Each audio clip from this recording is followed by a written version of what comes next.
एक दूर दराज बसे छोटे से गांव के किनारे मिट्टी और फूस से बनी एक टूटी सी झोपड़ी थी। उसी झोपड़ी में रहता था सलीम, जिंदगी से थका हुआ, वक्त से हारा हुआ एक बूढ़ा इंसान। उम्र ने उसके बदन से ताकत छीन ली थी। बरसों पहले उसकी बीवी दुनिया छोड़ चुकी थी। उसके बाद सलीम की जिंदगी जैसे सूनी हो गई। न कोई आवाज, न कोई अपना। गरीबी और तन्हाई उसके रोज के साथी बन चुके थे। उसके पास दौलत के नाम पर बस एक झंग खाई कुल्हाड़ी, एक घिसी पिटी रस्सी और उसका कमजोर जिस्म था जो अब भारी बोझ उठाने से जवाब देने लगा था। हर सुबह फज्र के वक्त जब आसमान हल्का सा उजला होता, वह उठ खड़ा होता। धीमे कदमों से वह पास के जंगल की तरफ जाता। सूखी लकड़ियां, टूटी डालियां बटोरता, उन्हें अपनी पीठ पर लाता और बाजार में बेचने ले जाता। जो थोड़े से पैसे मिलते उनसे बस 2 रोटियां नसीब होती। भूख अब उसकी पुरानी साथी बन चुकी थी। एक रात उसकी पीठ का दर्द इतना बढ़ गया कि वह उठ भी न सका। अंधेरी झोपड़ी में लेटा लेटा वह टूटी हुई छत को घूरता रहा। उसी पल उसे एहसास हुआ, अब यह काम उससे नहीं होगा। उसी अंधेरे में एक ख्याल उसके दिल में उतरा, अगर कोई जानवर होता, कोई भी, जो मेरा बोझ उठा ले। कांपते हाथों से उसने फर्श के नीचे छुपा पुराना सा डिब्बा निकाला। यही उसकी उम्र भर की जमा पूंजी थी। जब उसने सिक्के गिने तो दिल बैठ गया। बस कुछ तांबे के सिक्के और जंग लगे चांदी के पुराने दिरहम। आंखें भर आईं, मगर उसने हिम्मत नहीं हारी। अगली सुबह वह पड़ोसी शहर के पशु बाजार की ओर चल पड़ा। दोपहर तक वह बाजार पहुंचा। चारों तरफ अमीर व्यापारी थे। चमकते कपड़े, ऊंची आवाजें और घमंड से भरे चेहरे। फटे पुराने कपड़ों में सलीम को देखकर लोग मुंह फेर लेते। जब भी वह किसी जानवर की कीमत पूछता, व्यापारी उसे फटकार लगा देते, यहां से निकल बूढ़े। उन्हें यकीन था कि उसके पास रस्सी खरीदने तक के पैसे नहीं होंगे। सलीम का दिल टूट गया, आंखों से आंसू बहने लगे। तभी बाजार के एक कोने में उसकी नजर एक ऐसे घोड़े पर पड़ी जिसे देखकर किसी का भी दिल कांप जाए। बेहद दुबला, बीमार, लंगड़ा, उसकी पसलियां साफ दिख रही थीं, जिस्म पर जख्म थे और वह 3 पैरों के सहारे खड़ा था। सलीम के दिल में रहम उमड़ आया। उसने धीरे से घोड़े के मालिक से कीमत पूछी। व्यापारी हंस पड़ा, मिट्टी के भाव ले जाओ, बस इसे यहां से हटा दो। सलीम ने एक पल भी नहीं सोचा, अपने सारे सिक्के उसके हाथ पर रख दिए और घोड़े की रस्सी थाम ली। तभी पास खड़े बड़े व्यापारी ठहाके लगाने लगे, देखो, बूढ़े ने चलती फिरती लाश खरीद ली। सलीम ने कुछ नहीं कहा। खामोशी से वह घोड़े को लेकर बाजार से निकल गया। किसे पता था, यही लंगड़ा घोड़ा उसकी किस्मत की किताब पलटने वाला है। बाजार से निकलते हुए सलीम का दिल भारी था, मगर उसके कदम रुके नहीं। वह रस्सी थामे गांव की ओर बढ़ चला। रास्ते में एक पुराना चौराहा आया जहां से 2 रास्ते अलग होते थे। दाहिना रास्ता सीधा, जाना पहचाना, जो गांव तक जाता था। बायां रास्ता सुनसान, पथरीला, डरावना। लोग कहते थे उस रास्ते पर कोई नहीं जाता क्योंकि वहां जंगली जानवर और अजीब वाकये होते हैं। सलीम ने घोड़े को दाहिने रास्ते की ओर मोड़ना चाहा, मगर घोड़ा अचानक रुक गया। उसने अपने खुर जमीन में गड़ा दिए, हिलने से इनकार कर दिया। सलीम ने समझाया, खींचा, हल्की डांट भी लगाई, मगर घोड़ा टस से मस न हुआ। फिर जैसे ही सलीम ने रस्सी ढीली छोड़ी, घोड़ा लंगड़ाता हुआ बाएं उसी सुनसान रास्ते की ओर बढ़ गया। सलीम घबरा गया। उसने फिर रोका, मगर इस बार घोड़े की आंखों में कुछ और ही था, एक अजीब सा यकीन, मानो वह किसी छुपे हुए सच की तरफ बढ़ रहा हो। आखिरकार जब जिस्म और हिम्मत दोनों जवाब देने लगे तो सलीम ने खुद को पूरी तरह अल्लाह के हवाले कर दिया। उसने दिल ही दिल में कहा, या रब, अब तू ही सहारा है। और वह घोड़े के पीछे पीछे चल पड़ा। रास्ता ऐसा था मानो इम्तिहान पर इम्तिहान लिया जा रहा हो। कंटीली झाड़ियां उसके कपड़ों को नोच रही थीं, पांवों में कांटे चुभ रहे थे। आसमान पर सूरज ढलने लगा था और पहाड़ियों पर अजीब सी वीरानी उतर आई थी। चलते चलते अचानक उसका पांव एक फिसलन भरे पत्थर पर पड़ा और वह जोर से नीचे गिर पड़ा। उसके पैर में गहरी चोट लगी, खून बह निकला। वह कराह उठा। चारों तरफ सन्नाटा था, न कोई इंसान, न कोई आवाज। वह जमीन पर बैठ गया, थका हुआ, टूटा हुआ। आसमान की तरफ देखा और बोला, या अल्लाह, क्या यही मेरा अंजाम है? क्या मुझसे कोई खता हो गई? उधर घोड़ा कुछ दूर जाकर रुक गया। उसने पीछे मुड़कर सलीम को देखा। वह भागा नहीं, बल्कि ठहर गया। फिर धीरे धीरे वापस आया और उसके पास खड़ा हो गया। सलीम ने खुद को संभाला। अंधेरा धीरे धीरे उतर रहा था। वापसी का रास्ता अब और भी खतरनाक हो रहा था। उसने फैसला किया, डर के आगे नहीं झुकूंगा, आगे ही बढ़ूंगा। थोड़ी दूर चलने के बाद घोड़ा अचानक एक बड़ी चट्टान के सामने रुक गया। ऐसा लगा जैसे रास्ता यहीं खत्म हो गया हो। सलीम के दिल में मायूसी की लहर दौड़ गई। उसने सोचा, अब तो सच में फंस गए। वह घोड़े को पीछे खींचने लगा, मगर घोड़ा जोर से रेंकने लगा। उसकी आवाज पहाड़ियों से टकराकर गूंज उठी, जैसे किसी राज का ऐलान कर रही हो। फिर वह एक कोने की तरफ बढ़ा, जहां सूखी कंटीली झाड़ियां उगी थीं।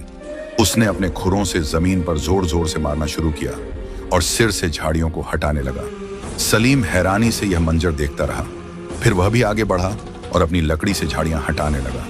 जैसे ही झाड़ियां पूरी तरह हटी, उनके पीछे एक बहुत संकरी दरार दिखाई दी, जो पहाड़ के अंदर जाती थी। उस दरार से ठंडी हवा का झोंका आया।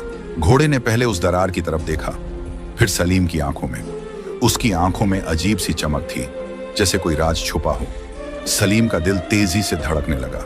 डर भी था, मगर उम्मीद की हल्की सी रोशनी भी। उसने गहरी सांस ली और घुटनों के बल झुककर उस तंग दरार के अंदर रेंगने लगा। अंदर अंधेरा था। उसके हाथ पत्थरों से टकरा रहे थे, घुटनों में तकलीफ हो रही थी और दिल में तरह तरह के ख्याल उठ रहे थे। हर पल उसे अंदेशा था, कहीं कोई जंगली जानवर ना हो या यह रास्ता किसी गहरे गड्ढे में न ले जाए। मगर कुछ दूर जाने के बाद सामने हल्की सी रोशनी दिखी। वह रोशनी ऊपर की किसी दरार से छन कर आ रही थी। उसका हौसला थोड़ा और बढ़ा। वह आगे बढ़ता गया और अचानक दरार चौड़ी होने लगी। जब वह पूरी तरह अंदर पहुंचा तो उसकी सांस थम सी गई। सामने का मंजर उसकी सोच से अलग था। वह एक छुपी हुई घाटी में खड़ा था। चारों तरफ ऊंचे पहाड़ और ऊपर से सूरज की सीधी किरणें नीचे गिर रही थीं। उन किरणों में कुछ ऐसा चमक रहा था कि उसकी आंखें चौंधियां गईं। पहाड़ों की दीवारों में मोटी मोटी सुनहरी धारियां चमक रही थीं, जैसे काली चट्टानों के बीच सोने की नदियां बह रही हों। जमीन पर भी जगह जगह सोने के बड़े बड़े टुकड़े बिखरे पड़े थे। सलीम ने अपनी आंखें मलकर दोबारा देखा। यह कोई ख्वाब नहीं था, यह हकीकत थी। वह घुटनों के बल बैठ गया। उसकी आंखों से आंसू बह निकले, मगर ये आंसू गम के नहीं, हैरत और शुक्र के थे। उसने सजदा किया और कांपती आवाज में कहा, या रब, तेरी रहमत का दरवाजा ऐसे खुला जिसकी मैंने कभी उम्मीद भी नहीं की थी। थोड़ी देर बाद उसे होश आया कि सूरज ढल रहा है। उसे जल्दी करनी थी। उसने अपना पुराना ऊनी थैला उतारा और जमीन पर पड़े छोटे और मंझले आकार के सोने के टुकड़े उसमें भरने लगा। उसने बड़ी बड़ी चट्टानों में जड़े सोने को छूने की भी कोशिश नहीं की। उसने दिल में कहा, जो अल्लाह ने दिया है वही काफी है। 2 थैले भरने के बाद जब उसने उन्हें उठाने की कोशिश की तो वे बेहद भारी थे। बड़ी मुश्किल से वह उन्हें घसीटते हुए वापस उसी संकरी दरार तक लाया।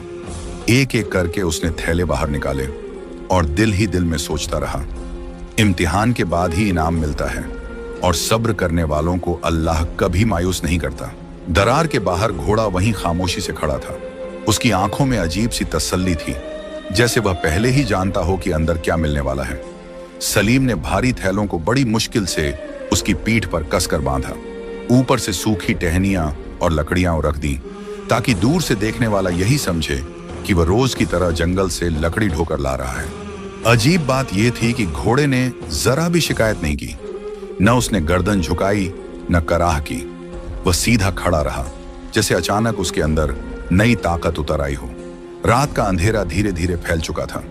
दोनों उसी पत्थरों से भरे रास्ते से वापस लौटने लगे, लेकिन अब वही रास्ता पहले जैसा डरावना नहीं लग रहा था। सलीम को अपने जख्मी पैर का दर्द भी जैसे महसूस नहीं हो रहा था। उसके दिल में उम्मीद की ऐसी रोशनी जल चुकी थी जिसने हर तकलीफ को छोटा कर दिया था। सुबह की पहली किरण आसमान पर फैली ही थी कि वे दोनों गांव के पास पहुंच गए। बाजार में रोज की तरह हलचल शुरू हो चुकी थी। दुकानदार अपनी अपनी दुकानों के सामने बैठे थे। कोई हिसाब लगा रहा था, कोई हंसी मजाक में लगा था। सलीम अपने पुराने फटेहाल कपड़ों में धीरे धीरे बाजार में दाखिल हुआ।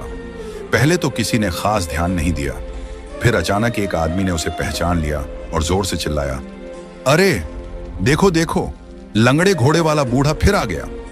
बस फिर क्या था, पूरा बाजार हंसी से गूंज उठा। आज क्या लाए हो, सूखी लकड़ियां या फिर पत्थरों का खजाना? किसी ने ताना मारा। सलीम बिना कुछ बोले बाजार के बीचों बीच जाकर खड़ा हो गया। उसके चेहरे पर अब अजीब सा सुकून था। तभी अचानक घोड़े ने अपने शरीर को झटका दिया। थैले का एक कोना फट गया और फिर भारी भारी सोने के टुकड़े जमीन पर गिरने लगे। सूरज की किरणें उन पर पड़ी तो वे ऐसी चमक उठे जैसे धरती पर सितारे बिखर गए हों। पूरा बाजार एकदम खामोश हो गया। कुछ पल पहले जो हंसी गूंज रही थी वह जैसे हवा में गायब हो गई। सबकी आंखें फटी की फटी रह गईं। सलीम धीरे से झुका। उसने एक चमकता हुआ सोने का टुकड़ा उठाया और सामने बैठे व्यापारी की मेज पर रख दिया। फिर बहुत ठंडी और ठहराव भरी आवाज में बोला, आज मैं तुम्हारी यह दुकान खरीदना चाहता हूं, और साथ ही वह इज्जत भी जिसे तुमने कल ठुकरा दिया था। पूरा बाजार सन्नाटे में डूब गया। जिन आंखों में तिरस्कार था उनमें अब हैरत और लालच दोनों चमक रहे थे। वही व्यापारी जिसने उसे कल धक्के देकर भगा दिया था, हकलाते हुए बोला, ये सोना कहां से लाए तुम? सलीम ने उसकी आंखों में गहराई से देखते हुए जवाब दिया, जहां से हर इंसान का रिज्क आता है, अल्लाह की तरफ से। उसने अपने थैले से एक एक करके कई सोने के टुकड़े निकाले और अलग अलग व्यापारियों की मेज पर रख दिए। मैं यह दुकान खरीदता हूं, और वह भी। कुछ ही पलों में सौदे तय हो गए। जो लोग कल उसे एक रस्सी के काबिल नहीं समझते थे, आज उसके आगे झुक झुक कर बात कर रहे थे। लेकिन सलीम के दिल में जरा भी घमंड नहीं आया। उसने सबसे पहले पूरे बाजार की अनाज की बोरियां खरीद लीं। फिर गांव के गरीबों, बेवा और यतीम बच्चों को बुलवाया। उसने सबके बीच अनाज मुफ्त बांट दिया। लोग दंग रह गए। कोई कह रहा था, देखो, इतनी दौलत मिलने के बाद भी इसका दिल नहीं बदला। सलीम ने अपने लिए कोई हवेली नहीं बनवाई। उसने सबसे पहले अपने पुराने टूटे हुए झोपड़े की जगह एक छोटा मजबूत घर बनवाया। ऐसा घर जहां मुसाफिर भी आकर आराम से ठहर सकें। और उस वफादार लंगड़े घोड़े के लिए उसने गांव के किनारे एक साफ सुथरा अस्तबल बनवाया। अच्छे वैद्य को बुलाकर घोड़े के जख्मों का इलाज करवाया। उसे बढ़िया चारा दिया जाने लगा। सलीम अक्सर उसके पास बैठता, उसके सिर पर प्यार से हाथ फेरता और मुस्कुराकर कहता, तू मेरे लिए सिर्फ जानवर नहीं, अल्लाह की रहमत का जरिया है। लेकिन किस्मत की कहानी यहीं खत्म नहीं हुई। जिन व्यापारियों ने कभी उसका मजाक उड़ाया था, उनके दिलों में जलन की आग भड़क उठी। एक रात वे चुपके से इकट्ठा हुए। एक व्यापारी फुसफुसाया, जरूर इस बूढ़े को कोई छुपा हुआ खजाना मिला है। दूसरा लालच भरी आवाज में बोला, अगर हमें वह जगह मिल जाए तो हम उससे 10 गुना ज्यादा सोना निकाल सकते हैं। आखिर उन्होंने फैसला किया। अगले ही दिन वे सलीम का पीछा करेंगे और हर हाल में उस रास्ते को ढूंढ निकालेंगे जहां से वह सोना लेकर आया था। अगली ही सुबह वो लालची सौदागर ताकतवर घोड़ों और खच्चरों के साथ उसी पथरीले रास्ते की तरफ निकल पड़े। उनके चेहरों पर जोश था, मगर दिलों में ईमान नहीं, सिर्फ लालच जल रहा था। आज चाहे कुछ भी हो जाए, खजाना ढूंढकर ही लौटेंगे, एक ने लगाम कसते हुए कहा। जैसे जैसे वे आगे बढ़े, रास्ता और सख्त होता गया। कंटीली झाड़ियों ने उनके कपड़े चीर डाले। कई बार उन्हें लगा कि शायद वे सही दिशा में नहीं जा रहे। जहां सलीम को उसका लंगड़ा घोड़ा सीधा राह दिखा रहा था, वहीं ये लोग हर मोड़ पर उलझ रहे थे। उन्हें वो संकरी दरार कहीं नहीं मिली। पहाड़ जैसे बदल गए हों, हर चट्टान एक जैसी, हर रास्ता अनजाना।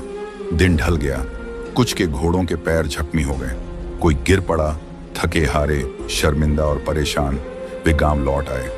अब बाजार में हंसी का निशाना सलीम नहीं, वही सौदागर थे। उधर सलीम ने अपनी दौलत को सिर्फ अपने लिए नहीं रखा। उसने गांव में एक छोटा सा मदरसा बनवाया जहां बच्चों को इल्म और अदब सिखाया जाए। एक गहरा कुआं खुदवाया ताकि किसी को प्यासा ना रहना पड़े। गरीबों के लिए रोज खाना पकने लगा। धीरे धीरे गांव की फिजा बदल गई। जहां पहले तंगी और तिरस्कार था, वहां अब बरकत और सुकून बसने लगा। लोग कहते, ये सब उस लंगड़े घोड़े की करामात है। सलीम मुस्कुराकर जवाब देता, नहीं भाइयों, ये सब उस भरोसे की करामात है जो आखिरी वक्त तक टूटने नहीं दिया। शाम को वह अक्सर अस्तबल में बैठ जाता, घोड़े के सिर पर प्यार से हाथ फेरता और सोचता, अगर उस दिन मैं लोगों की हंसी से डर जाता, अगर मैंने इस कमजोर जानवर को अपनाया न होता, तो क्या मेरी किस्मत यूं बदलती? अब वो घोड़ा पहले जैसा कमजोर नहीं रहा था। अच्छा चारा, देखभाल ने उसे मजबूत बना दिया था, मगर सलीम उसे कभी बोझ उठाने नहीं देता। वह कहता, तूने जो करना था कर दिया, अब तेरी खिदमत मेरा फर्ज है। उधर जलने वाले सौदागर अंदर ही अंदर टूट चुके थे। लालच उन्हें चैन से बैठने नहीं देता। कुछ ने दोस्ती का दिखावा करना चाहा। एक दिन एक सौदागर झिझकते हुए बोला, सलीम भाई, हमें भी वो रास्ता बता दो, हम भी तो इसी गांव के हैं। सलीम ने गहरी सांस ली और नरम आवाज में कहा, वो रास्ता सिर्फ पत्थरों और पहाड़ों का नहीं था, वो रास्ता सब्र का था, बेइज्जती सहकर भी दिल साफ रखने का था। जिस दिल में लालच भरा हो उसके लिए वो दरवाजा कभी नहीं खुलता। बाजार में खामोशी छा गई। ये बात दिल में उतरने वाली थी। वक्त बीतता गया। कई साल बाद एक शाम जब सूरज ढल रहा था, आकाश हल्का सुनहरा हो चुका था, सलीम अस्तबल में बैठा था। उसका वफादार घोड़ा पास खड़ा था। सलीम ने आसमान की तरफ देखा और हल्की मुस्कान के साथ कहा, या रब, तूने मुझे फकीरी में सब्र दिया और अमीरी में शुक्र अदा करना सिखा दिया। कुछ दिनों बाद वह इस दुनिया से रुखसत हो गया। पूरा गांव उमड़ पड़ा। हर आंख नम थी। किसी ने उसे अमीर नहीं कहा, सबने उसे नेक दिल कहा। आज भी उस गांव के बुजुर्ग बच्चों को उसकी कहानी सुनाते हैं, उस फकीर की कहानी जिसने एक लंगड़ा घोड़ा खरीदा और बदले में खजाना पा लिया। तो दोस्तों, आपको यह कहानी कैसी लगी कमेंट में जरूर बताएं।